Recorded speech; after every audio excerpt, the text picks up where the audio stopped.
मायावी घटोत्कच की कथा।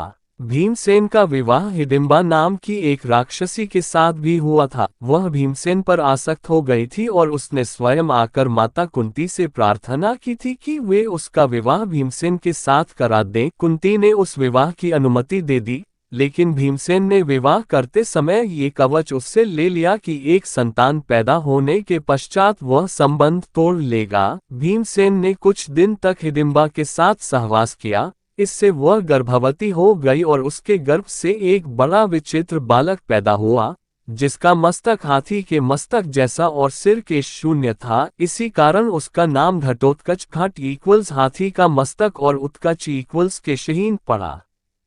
चूंकि घटोत्कच की माता एक राक्षसी थी, पिता एक वीर क्षत्रिय था, इसलिए इसमें मनुष्य और राक्षस दोनों के मिश्रित गुण विद्यमान थे। ये बड़ा क्रूर और निर्दयी था। पांडवों का बड़ा आत्मीय था। पांचों भाई इसको अपना पुत्र समझकर प्यार करते थे, इसलिए यह उनके लिए मर मिटने को सदैव तत्पर रहता था।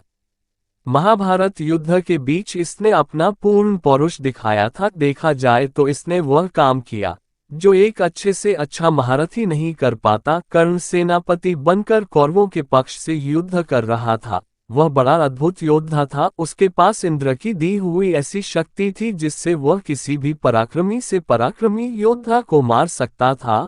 वह शक्ति कभी खाली जा ही नहीं सकती थी। वैसे कर्ण की निगाह अर्जुन पर लगी हुई थी। वह उस शक्ति के द्वारा अर्जुन का वध करना चाहता था। श्री कृष्ण इसको समझते थे, इसी कारण उन्होंने घटोत्कच को रणभूमि में उतारा। इस राक्षस ने आकाश से अग्नि और अनेक प्रकार के अस्त्र शस्त्र बरसाना आरंभ किया। उससे कौरव सेना में हाहाकार मच उठा। सभी त्राही त्राही करके भागने लगे। कर्ण भी इसकी मार से घबरा गया। उसने अपनी आंखों से देखा कि इस तरह तो कुछ ही देर में सारी कौरव सेना नष्ट हो जाएगी। तब लाचार होकर उसने घटोत्कच पर उस अमोघ शक्ति का प्रयोग किया। उससे तो कैसा भी वीर नहीं बच सकता था। अतः घटोत्कच क्षण भर में ही निर्जीव होकर पृथ्वी पर गिर पड़ा। श्री कृष्ण को इससे बड़ी प्रसन्नता हुई। पांडवों को उसकी मृत्यु से दुख हुआ था, लेकिन श्री कृष्ण ने सारी चाल उनको समझाकर उन्हें संतुष्ट कर दिया।